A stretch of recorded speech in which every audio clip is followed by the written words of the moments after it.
Ens trobem al carrer del Rosari de Vilassar de Mar, davant de la façana dels números 7 i 9, on tenim un element arquitectònic molt singular a nivell no només del Maresme, sinó de tota la península Ibèrica, que són uns esgrafiats francmaçònics.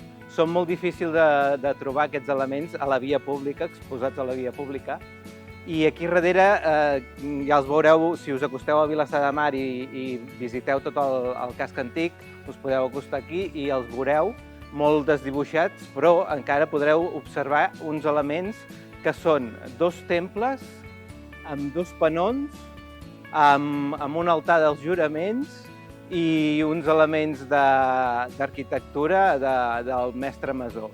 En el primer temple trobem un rellotge de sol dins d'un panó i a sota del rellotge de sol hi ha una base com de columna que és l'altar dels juraments amb 3 boles a sobre.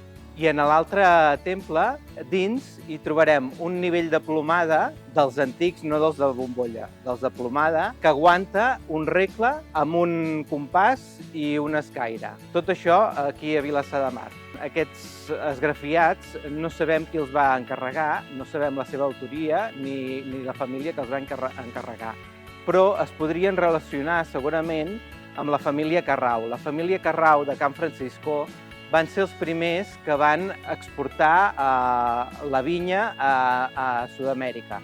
Concretament, van ser els primers que van sembrar vinyes a l'Uruguai. Ells primer es dedicaven amb aquest magatzem que tenim aquí a exportar vi i aiguardent. El vi es feia aquí a Vilassar, en els magatzems aquests omplien les botes i també destil·laven l'aiguardent i l'exportaven en vaixells a Sud-amèrica. I posteriorment van aconseguir que les vinyes s'habituessin en el clima de la vora de Montevideo i van ser els primers a sembrar vinyes a Sud-amèrica. I fins i tot avui en dia aquesta família encara conrea vinyes i podeu comprar un vi per internet que es diu Vilassar i està fet a Montevideo.